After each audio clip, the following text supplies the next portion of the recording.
Hey guys, this is Google Quiz question number 4. Line AB is parallel to line CD, and what is the equation of line CD? So this is line CD right here,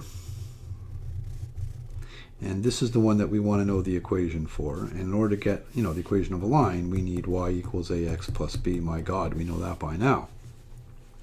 Typically, to do that, we need 2 points in the line, and although I see line C, right, point C here, I don't know it for sure now.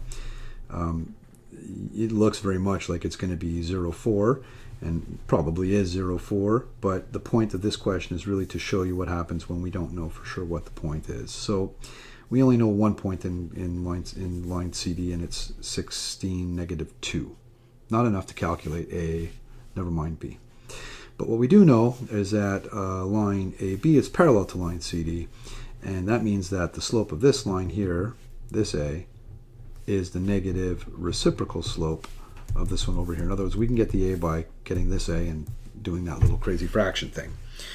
So we're going to get the slope of line AB first.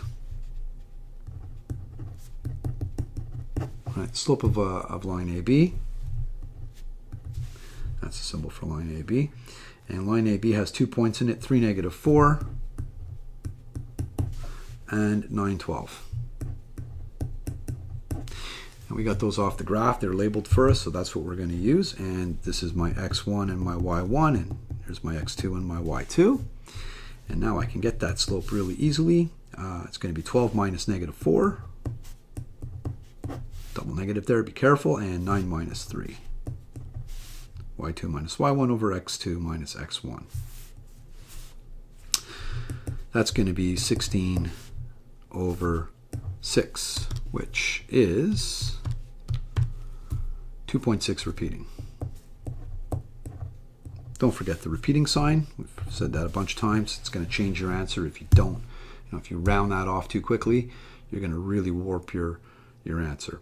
So there's the A that we got from line AB, but we need the slope for line CD, right? That's the slope that we're looking for there. It's the perpendicular of that, so we're going to take the negative reciprocal slope. Negative reciprocal slope of 2.6 repeating. In other words, that perpendicular A will be equal to, if we put that over 1, right, flip it and change the sign, negative 1 divided by 2.6. That's how we're going to get that negative reciprocal slope every single time. Or if you prefer, 1 divided by the 2.6 repeating, and then make it a negative, because you know it's already a positive, and we'll change that sign.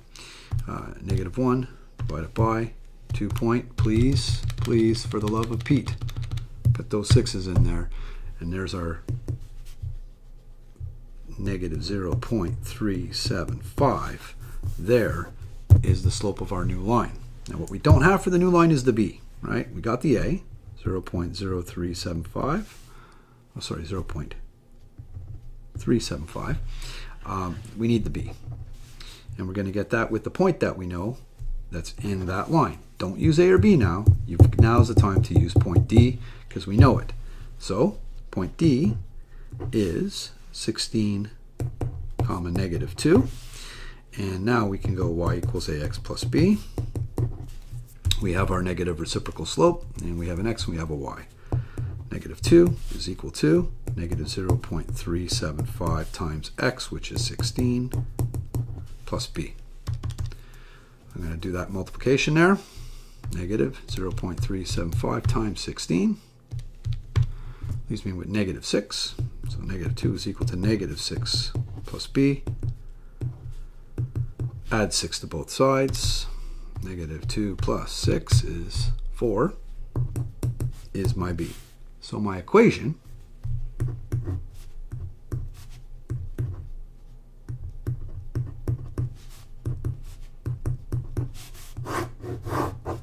y is equal to negative 0.375, perpendicular slope, plus 4 for my initial value right there.